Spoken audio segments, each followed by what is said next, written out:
This is the Week 8 edition of the Million Dollar Mission, NFL DFS lineup analysis and lineup review. Again, for Week 8, DraftKings and FanDuel. I'm your host, Moose, at CFB_Moose is where you can find me on Twitter. We're from OccupyFantasy.com, at OccupyFantasy on YouTube, Twitter, Instagram, and TikTok. You already know me, I'm Moose. I'm the host and co-founder, data guru here at OccupyFantasy.com. Alongside here with Brian Jester FF on Twitter. Brian is the co-founder and CEO of Occupy Fantasy. How's it going, Brian? What's up, Moose? Feeling good. Always love doing these shows with you every Tuesday, even though the results weren't that great this week. But always excited to sit down and talk with you and just get our feelings out and learn some stuff. Yeah, and I think we have a really good process. Like the results in this case, do not show that at all. Like it shows the exact opposite. But with what we found last week, and what we kind of reiterated, we found some good nuggets. We applied it. I thought we had a really good process this week, but I guess not. But let's jump right into it and let's just talk about it.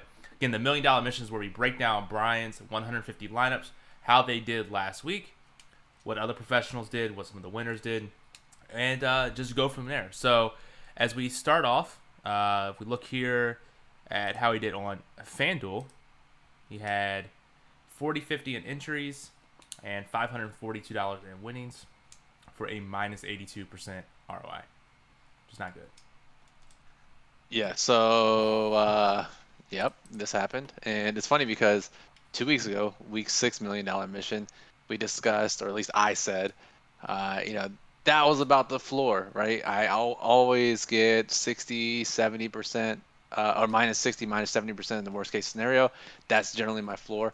And then last week, I go out and break that record and immediately had to go back on what I said in week 6. This week, legitimately set a record for the worst classic slate I have ever had since I've been playing NFL DFS. So something special. Yeah. Again, we'll get into the nitty gritty of it after we get through all the formalities. And then over on DraftKings, even worse, $5,100 in entries, $142 in winnings. You can barely buy a pack of gum with that for a minus 97% ROI. Dude, minus 97. That's by far the worst I've ever had, which is weird because it's terrible. But also, I legitimately felt great about the process this week, and I legitimately felt great about my player pool. Mm-hmm. What happened this week? My player pool. I hit on, outside of my stacks, I hit on a lot, and basically all of the players that were in the winning Millie lineup, I was overexposed on, which is crazy, except for the stack. And this was the first time literally in 5 years that I airballed all 3 stacks. Normally one of the stacks does well enough for me to get there. This week, all 3 of my game stacks were garbage, and not a single quarterback scored more than 15 fantasy points in all of my 150. It's usually not a good sign. You can't usually get there. Not a recipe for success. No. So if we look at how you've done year to date, a little over $58,000 in entries, 48,800 in winnings for a minus 16% ROI. So I guess good news out of all this, you're still just a spike week away from getting back into that positive, which we can actually showcase here on the chart that Bismo runs, courtesy of him. We saw that your spike week in week 3, and you've had some slow decreases for the last 1 to 5 weeks. Yeah, it's normally every 4 or 5 weeks a spike comes. Even though after the 4th or 5th week, it never feels like that spike is coming. Yeah. So literally in the next 1 to 3 weeks, we'll have a celebratory stream. At least I think, right? And yeah, it's we talk.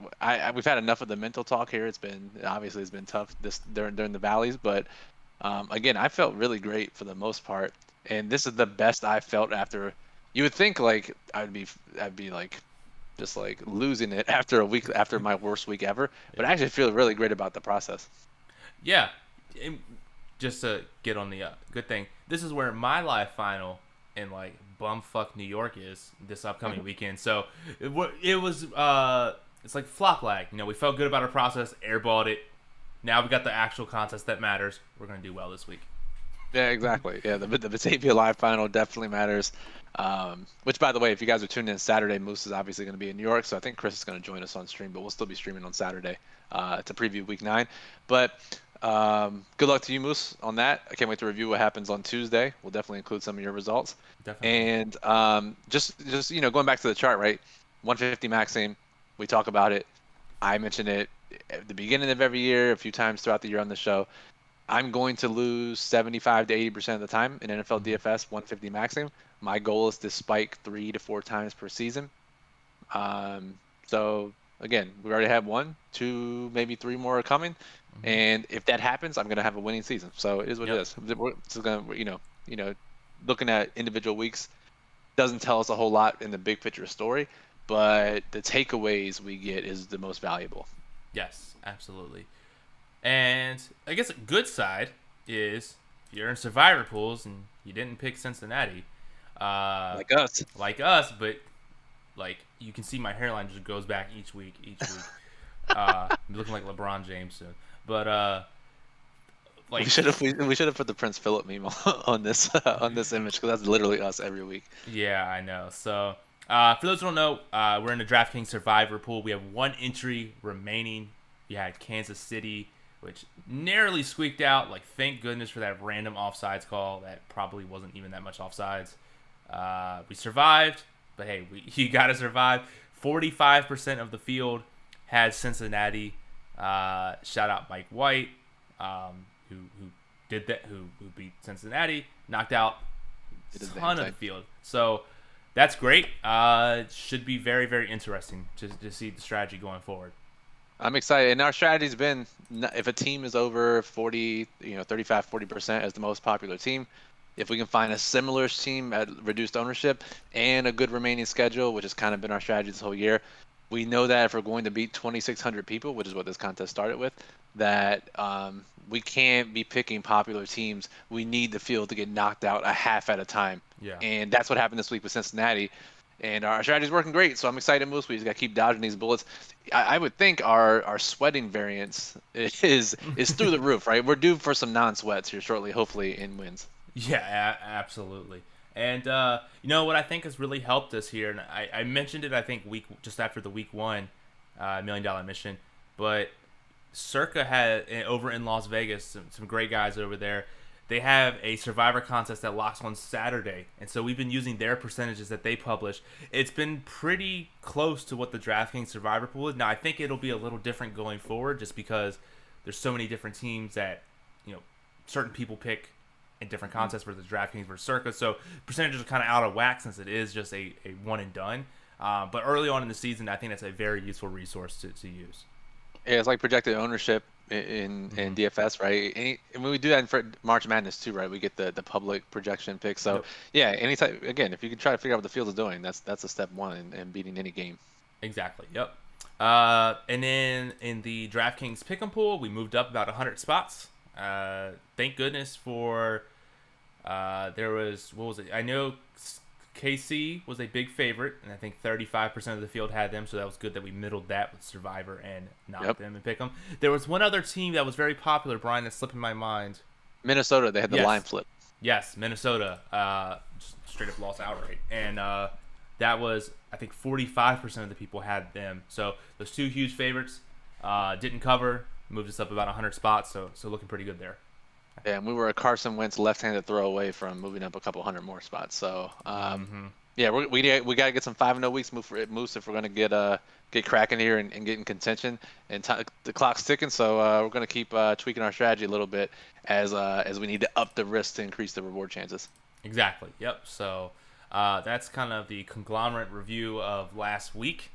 And so we got some questions in here. Let me throw up the $1 million mission logo again. Ed, he said, "What's up? Uzoma was the death of my 0.01% lineup this week."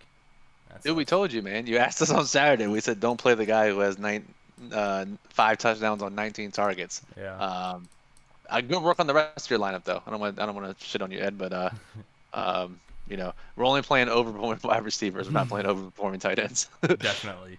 Uh, Johnny says, "Do you use a certain number percentage of how much of your bankroll you play per slate, or do you just play the same contest every week?" Great question, Johnny. So if you have a normal size bankroll, in our Ultimate Guide we talk about the beginner, intermediate type bankrolls. If anyone outside of the baller bankroll tier, yes, you definitely want to do that. For me, I I'm conservative on classic slates in the sense that I even upped my allocation this year, like Hmm. dollar wise, but not percentage. I guess technically percentage wise too, but like in our ultimate guide, we say don't play more than 6 to 8% on a weekly sport, right? So like NFL, a max would be 8%. But even if I play the millie, the slant, the flea flicker on DraftKings, which I do every week, 5,100, that's well below the 8% figure for me, for my personal bankroll. And really, my additional allocation comes in the form of live final qualifiers, large dollar satellites, maybe some high dollar single entry type stuff. And in the midst of this losing streak, I've cut back on some of that. But either way, I'm still under that percentage figure.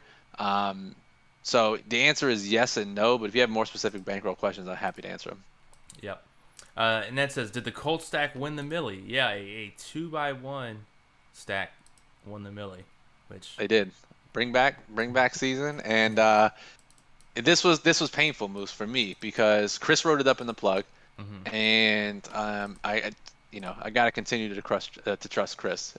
He writes up pretty much like at a ridiculous rate the winning millie stack when there is a stack in the plug. To me personally, I that game was tied for me in my stack rankings in the top three, and I yeah, could have used it. But the fact that it was a second divisional matchup, we know passing efficiency drops a little bit in second divisional matchups. The fact that I couldn't really find any other passing game stack pieces that I liked outside the obvious Pittman and AJ Brown. And I combine those two together, I used another game as a tiebreaker. But if I would have stacked this game, I probably would have won GPPs or gotten top five. Because again, if you look at the winning Millie lineup, we'll talk hmm about that here in a second. Every single guy that was in the flex spots or outside the game stacks were in my top lineups. It's just that literally none of my game stacks went off. So, yeah, congrats to Ed on the cold stack winning. Sucks for me because it was right there in yeah, my face to pick, and I chose not to. yeah. Now, you talk about players outside of your game stack, and we talked about last week. We did some data dump and talked about playing chalk wide receiver is probably the new meta. And Brian, so I want to pick your brain and what you did. What did you do with the chalk wide receivers this week? Yeah, let's do it. Let's do it. And it's funny, right? Do you have numbers to bring up, Moose, or a chart, or are we just talking about this? I have like a crappy Excel photo I can put on the board if you want. Yeah, we can do that. We can also go to the Fantasy Labs contest dashboard and look at my exposures that way too. Um, I actually forgot to log in before we started. So let's see if okay, we do so it. we'll figure it out as we go. Yeah. Um, So what I have up here, Brian, is again I sent this to you. Before the show, just some different analysis that I ran on the top 0.1%, the top 1%, the top 10, the field, and then what all 150 maxers did for different very things. So interesting. This is yes, the Millie, right? this is the milli. Yes. Okay, interesting. And Um, and so we talked about the chalk wide receivers. 61% of the field used a chalk wide receiver. Again, for those who don't know, a chalk wide receiver is a wide receiver that has 15% or more ownership. Um, Again, 61% of the field, 92% use them, and a top of the top 0.1%, and that included Pittman, who scored 2 touchdowns. Included Godwin, who had another 30-point game. Random AJ, Emmanuel, it was AJ Brown 15%. I think it was like 14.8 or something like that. So barely, pretty much there. Dude, chalk receivers smashed this week. Yeah, it's so funny you talk about that because in our staff chat, we're literally just like chalk season, like every 5 minutes, just because they crush. And so I I want, know. which was strange because it says across all 150 max lineups, users that had 150 lineups in this entry. They were less than what the field was. Only 43% of the 150 matches lineups had a chalk wide receiver in it. But you actually went, I believe, above on some of these people. So tell me about your strategy there. Yeah, so that's like that number is really interesting to me. The fact that so just to highlight what we're talking about here, 61% of the entire Millie Maker field used a wide receiver that was at least 15% rostered or more. We call that the chalk receiver. in the past, I've tried to avoid that. And in the past, our research has shown that it's such a variant position, or a position with so much variance, that you're better off going under or fading those guys in tournaments and playing lower owned guys. But we kind of, part of the research we showed last week was, and the reason we wanted to is mostly driven by Cooper Kupp, but is there something going on in the NFL or DraftKings or FanDuel that is causing these receivers to hit at a crazy rate when they're high owned, right? Projections probably didn't get that much better within a year. At least we don't think so. And I was talking with Chris before this show started, and you look at this upcoming week 9, we see just 5,700 receivers that are going to be mega chalk because they're priced so poorly. Yeah. And we saw this past week. So game stacks still working very well. 150 maxers still playing that as they should, but maybe the meta that we talked about, playing high-owned wide receivers because the pricing is bad, NFL's throwing more, and there aren't as many bell cow running backs. Maybe the sharp players aren't catching up on that, and maybe we're getting ahead of the curve there. And that would be a massive edge if that's true. Yeah, you and I were talking about on Saturday, maybe we do implement a rule in our lineup builder of min 1 chalk wide receiver.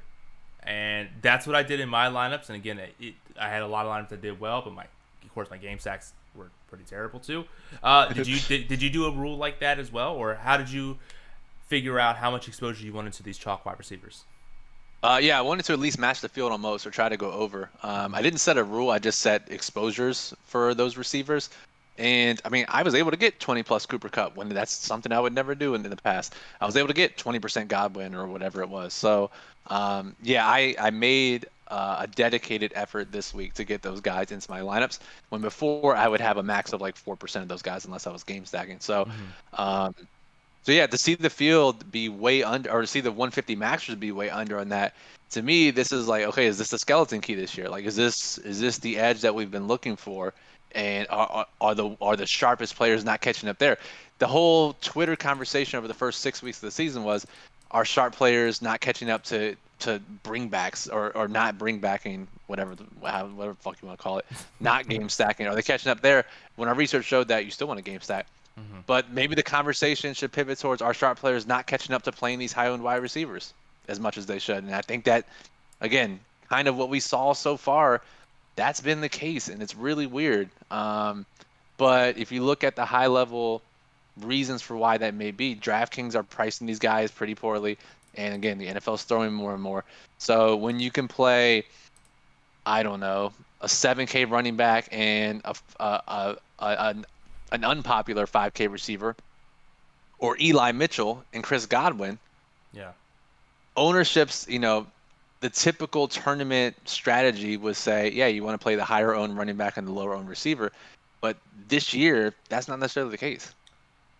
You're completely right. And I think, and again, I don't want to put words into any of these 150 matches, Alice, but they, in this particular contest, the Millie Maker last Sunday, the 150 matches were over on the chalk wide receivers, which we used to do, beforehand. And so, again, maybe we are getting just right above that. Right, we're the ones finding out that, hey, we should probably play chalk wide receivers over chalk running backs. Again, chalk running backs is 15% or more. The field had 73% of them. 150 maxers had 78%, but the top 0.1% only had 67%. So a 6% de-leverage, I guess is what it was. So, that goes to show, right? You could. That's not as much de-leverage, right? Yeah. But you can't play chalk receivers and chalk running backs, so then you're just playing cash lineups, right? So you have to make a stand one way or the other. Yeah, exactly.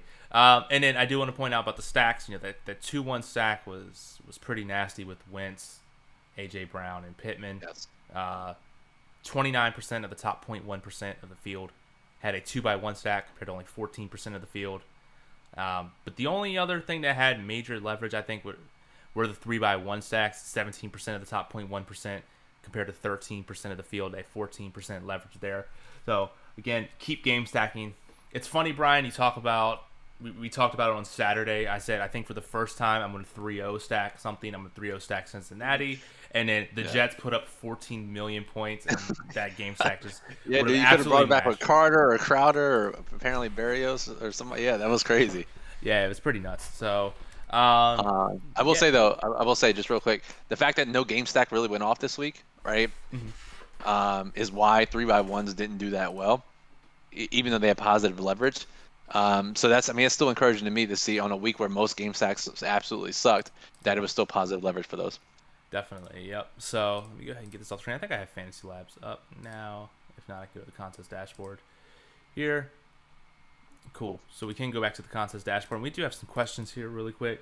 From David, he says, I play 20-man league, and it appears my cash lineup with the correlation wins or cashes on FanDuel 2-1 with a high-end wide receiver seems to be like the formula.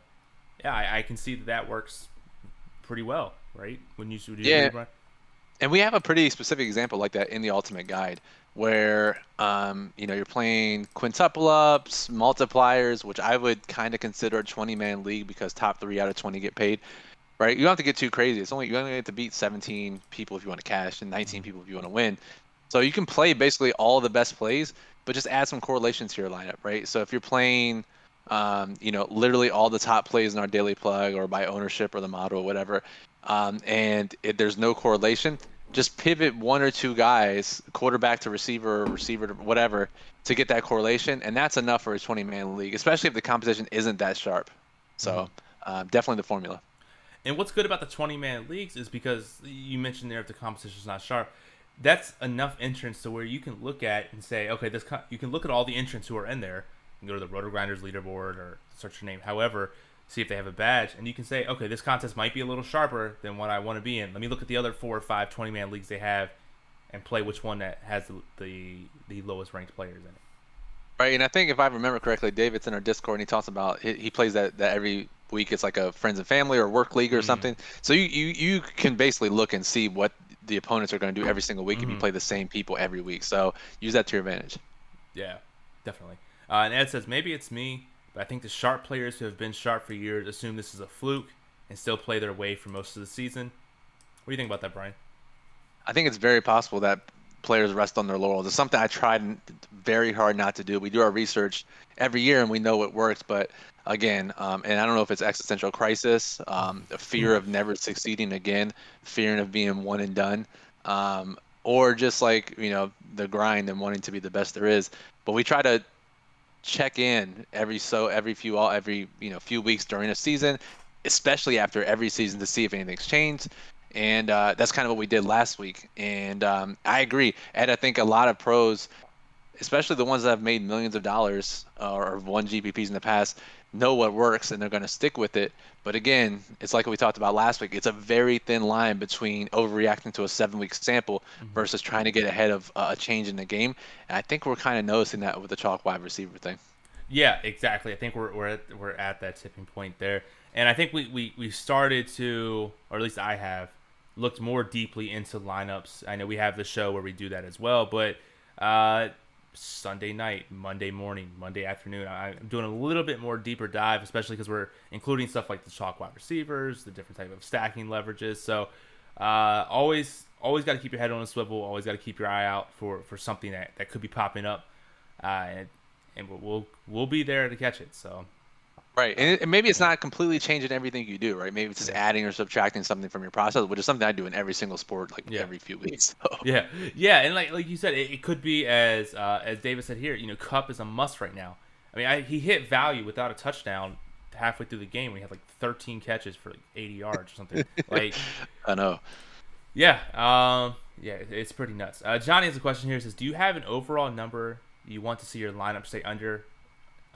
Or do you just go by a feel in terms of how your final lineup looks? Yeah, I personally never look at overall ownership or roster rate. Even in like sports like MMA, I'm not even looking at total. I'm just looking at how many unpopular versus popular players I have. Mm-hmm. And again, just by 3-1 stacking and playing the top of the model guys, um, like I can count on the number on one hand the number of times a classic lineup of mine has been duped over the last 5 years. It like never happened. So Yeah. I'm not worried about it. And again, even though we're playing chalkier players in the NFL, there's so many combinations you usually don't have to worry about in NFL Classic. Yeah, I took a look at that, and the most popular 3x1 stack was a Hertz stack, and just combined all Hertz stacks together. Like, it's less than 2% was the greatest Hurts stack. So do that even if you're throwing in chalk wide receivers. Like you're not going to get duped. So Right. you're Yeah. gonna Yeah. be, So yeah, so Johnny, as long as you're fully stacking, like we suggest, even if you're 2x1 stacking, you're not willing to go all in with us on 3x1 stacking, right? Even if you're 2x1 stacking, odds are you're not going to be duplicated just based on what the field is doing. So. Yep, absolutely. Cool. So I have a fantasy labs here. Of course, Pittman, who scored a legit 30-something points, was the highest owned receiver, which is pretty nuts. Of course he was. Yeah. Godwin came in second. So of course the two most popular people in the entire slate scored over 30 points. Chalk wide receivers, right? Dude, top wide receiver. We're not. The funny thing is, like you said in our Slack chat on Sunday, right? Like every other week, we'd just be absolutely bitching about them scoring, but they were like sending gifts and like high fiving the staff every time like a 30% on wide receiver scored on Sunday because we were playing that this week. So. Yep. Now Perez, I hope I'm saying his name correctly. Did 150 max this contest and he got first, so shout out to him. Again, looking at fun fact, real quick, fun fact about him. He tied with me with a different lineup for 9th in the week 3 melee. He's a Daily Roto subscriber. Colin and I talked about him in the Thursday Showdown podcast. Apparently he's like a grinder, a degenerate, kind of like us. So shout out to him. You always love to see those type of people win the melee. Absolutely, yeah. But again, looking at his leverage spots, Wentz, who was in the winning lineup, AJ Brown, who crushed, Cooper Kupp, who crushed, Michael Carter, who did very well as well. Overall, it was had a big leverage on a lot of the players who did really well. So, I can't not a fluke win really, right? Yeah. Like sometimes we see guys or girls, whoever, win, and we're like, oh, that was kind of fluky given their exposures and allocations, but. A lot of his leverage plays were in the winning lineup, so I mean, incredible job. Yeah, absolutely. I wanted to see here which ones he played. So he played 5 quarterbacks. Wentz, obviously the most popular, but then Hurts, Matt Ryan, Teddy Bridgewater, Josh Allen. Leverage on all of the quarterbacks. Anything you want to look about Perez? See what some of his things were, or? One, it looks like he's an Occupy user, right? Like with some of his exposures, we were high on Teddy, high on Josh Allen, high on the Philly and Atlanta game. The plug was high on the Indy game, so it's funny to see. But again, his player pool was so similar to mine. No, I thought it was great. Yeah, so let's take a look actually at your exposures here. Again, this is in the $20 milli, and while that's loading up, David says for small qualifiers, less than 100 players. Do you still recommending 3x1s if 5 places win a ticket? Yeah, as long as the 3x1 makes sense. As long as you're not forcing something, right? As long as the 3x1 makes sense. Yeah, that's a high risk contest. It's very similar to a 100 player league where we recommend 3x1 stacking. Some of the research we showed last week shows that maybe people aren't 2-1 stacking or 3-0 stacking enough. But again, those were very sharp contests, and I guess it depends on how sharp the contest is. Mm-hmm. But playing 3 guys shows leverage from the same team, so I would stick with that at least. Cool. So we look by your leverage and your quarterbacks. You didn't have good quarterbacks this week with Mac Jones, Jared Goff, Justin Herbert, Sam Darnold, Matt Ryan, and Jalen Hurts. Just looking at this now, I was like, what am I thinking? Like, why am I playing Mac Jones and Jared Goff and Sam Darnold and Matt Ryan? Like, Jesus Christ, dude, what am I thinking? But again, the options weren't great last week. Mm-hmm. If you weren't stacking a big favorite, I liked all these game environments. I guess I really shouldn't be shocked that it was the worst week I've ever had when we look at these quarterbacks. But again, I'm okay with the process. Just the results didn't get there. Yep, exactly. Good Lord. Yep. So it just hit 10:30, which is normally how long we take. But there's some other couple things we want to run by for the $20 contest here. So if you have any questions, get them in before we only got a couple minutes left. If we take a look at the reports, we can see real quick. Can you go back to mine though? I do want to talk about just briefly, because I think it's probably the most important concept. Is I played more cheaper running backs this week. I played the chalk wide receivers. So I would like to at least show what my running back exposure looked like to give an idea of what I was thinking. Yeah, absolutely. It crashed, so I had to reload it. Oh, okay. Give a second here. But so my line of thinking was, again, if I'm gonna play chalk receivers, I have to play cheaper running backs, and I didn't love it. The best rated ones in our model were Gainwell, Eli Mitchell, Michael Carter, Hmm. and if I had the stones, I probably could have just played those three heavily. I didn't feel that great about it, even though in hindsight I probably should have, and it's easier to say in hindsight because Mitchell and Carter crushed. So I Hmm. ended up trying to do like 10 to 25% exposure to all the cheap running backs that I used. Okay. Which I know in hindsight it's different, but how would you change? Like looking back, did you like? I know it's hard to look back on a process that you lost 97% of your earnings, but did you feel still? Do you still feel strongly about that type of approach? I think for the most part, because when I was not doing this, still needed some cheaper receivers in the past to help fit in some of the expensive running backs or quarterbacks or whatever, Hmm. and I would play those guys like 8 to 12% maybe. Uh, but again, it all comes down to running backs still being relatively projectable. I probably would have condensed the player pool some on the lower end. Ideally, I don't know if I would have done this, but ideally I would have cut out David Johnson and Zach Moss because they were lower rated in the model and just played Gaskin, Mitchell, Carter, um, Gainwell heavily because they were 5K plays or whatever, 4K plays, Hmm. and I probably would have done a lot better because generally I play a lot less running backs than this. Yeah. Um, so I don't know. I'm gonna see what this player pool looks like this week, but Hmm. it's something I think you have to be agile every single week. Absolutely. Yeah. And then just looking through your wide receivers. Of course, your game stack wide receivers are going to have the most leverage. Right. I just wanted to see. Yeah. Sort by overall exposure. Yeah. So okay, I'll do that. So overall exposure, you had Cup, Myers, Robbie Anderson, DJ Moore, uh, all of which you had over 10% leverage on. Uh, I mean, Cooper Cup seems just is going to put up 20 points every game. It seems like. I'm okay with it. Good.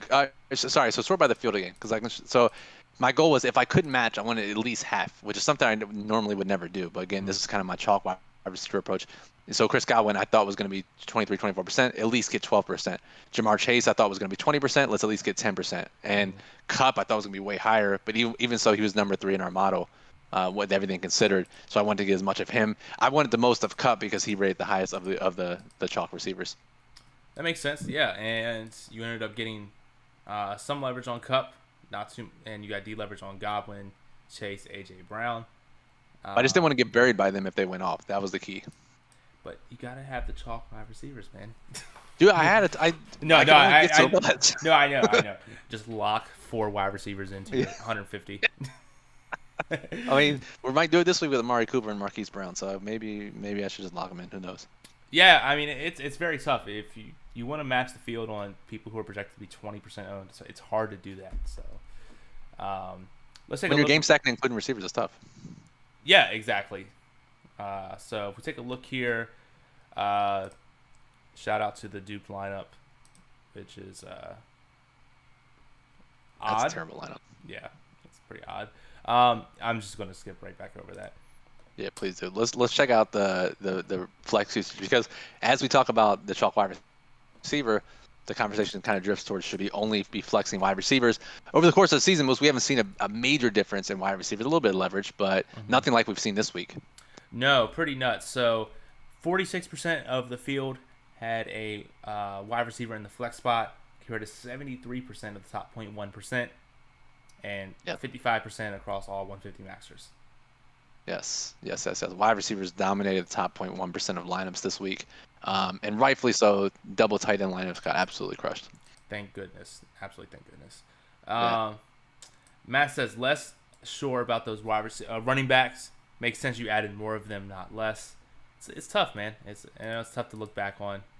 And it see is. But what. clearly Mitchell, Gainwell.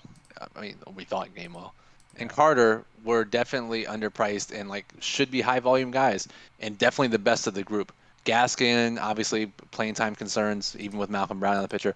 Zach Moss, they passed like 99% of the time. David Johnson is fucking dust. I should just watch the gif of him running when he was on Arizona, and I've never played him. Um, So I think there was definitely a clear cut, and I'm gonna be on the lookout for it this week, and we'll talk about it on Saturday's show for sure. Yeah. Now, there's actually one player we forgot to talk about was Diane Swift.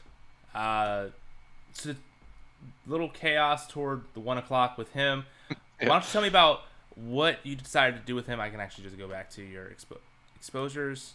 Psych, it crashed. All right, so tell me about your exposures to Swift, if you know that offhand, or what you decided to do with him. Yeah, it didn't change that much just because of my strategy this week. Mm-hmm. Old strategy, I would have had like 60% of them. With chalk receivers, I couldn't play 60% Swift. Yeah. Um, Honestly, obviously our model bumped him up some, but I didn't really think it changed his outlook that much just because most of his work is in the passing, most of his values in the passing game, plus like most of his values in the fourth quarter, and that hasn't Yeah. really changed with Jamal Williams out. But again, it was really the process of if we're going to start playing chalk receivers over chalk running backs or high dollar running backs, then you have to be okay with something like that. I think I was a little fortunate in the way that played out, but we saw that 150 masters were way heavy on Swift this week, right? Yep. So several 150 masters just locked him in in their lineup. Let me see, 1, 2, 3, 4, 5, 6 players who 150 max that Millie locked him completely in their lineup.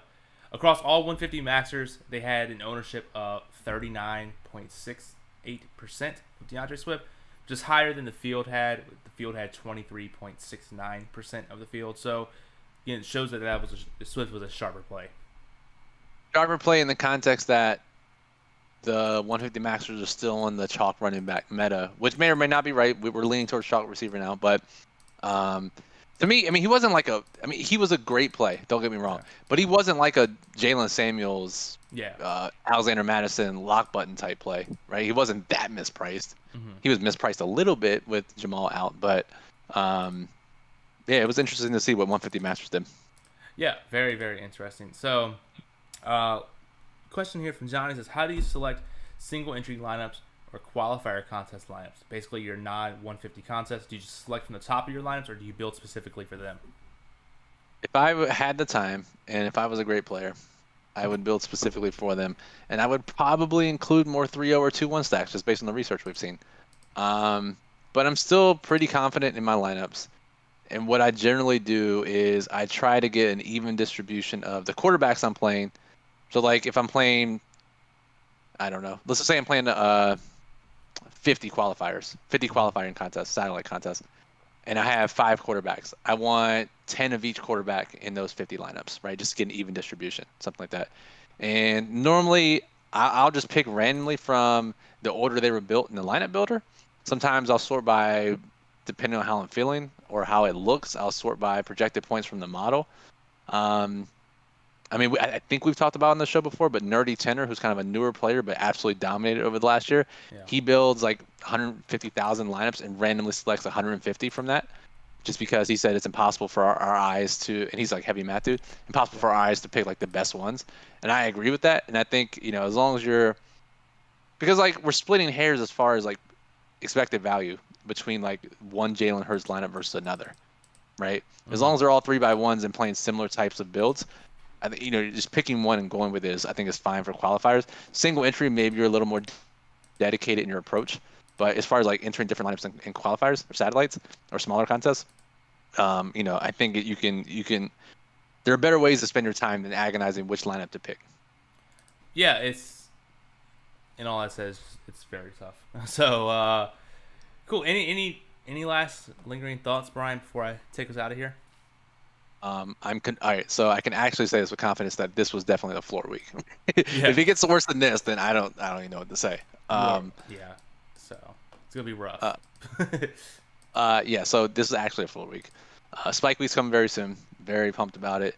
This is the best I've ever felt after being in the valley for so long. So I'm excited to see what comes. I feel very good about the process. I'm already excited to dig into week 9 and see what player pool moves I'm going to make. So what about you, Moose? Anything we learned that we haven't talked about or you want to say? I think it just shows how quickly things can change in weekly sports, that have an off season. And so it just shows, if especially every off season, you need to potentially relook your strategy. But it's almost now. I think you got to do some sort of analysis every week and constantly refine your process.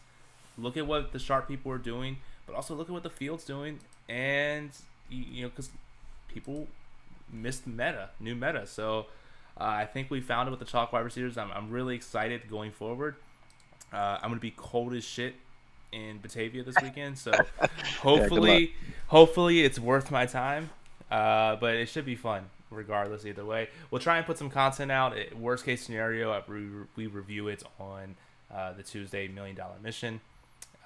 But yeah, overall, I think this week should be a really good week. I feel really good about it. I'm excited for it, and let's keep surviving, Moose. Hopefully, Yes. this time without a major sweat. Yes, absolutely. So, cool. So that'll do it for this Week 8 edition of the $1 Million Mission. I am Moose, and he is Brian. We're from OccupyFantasy.com. Until next time, have a good one.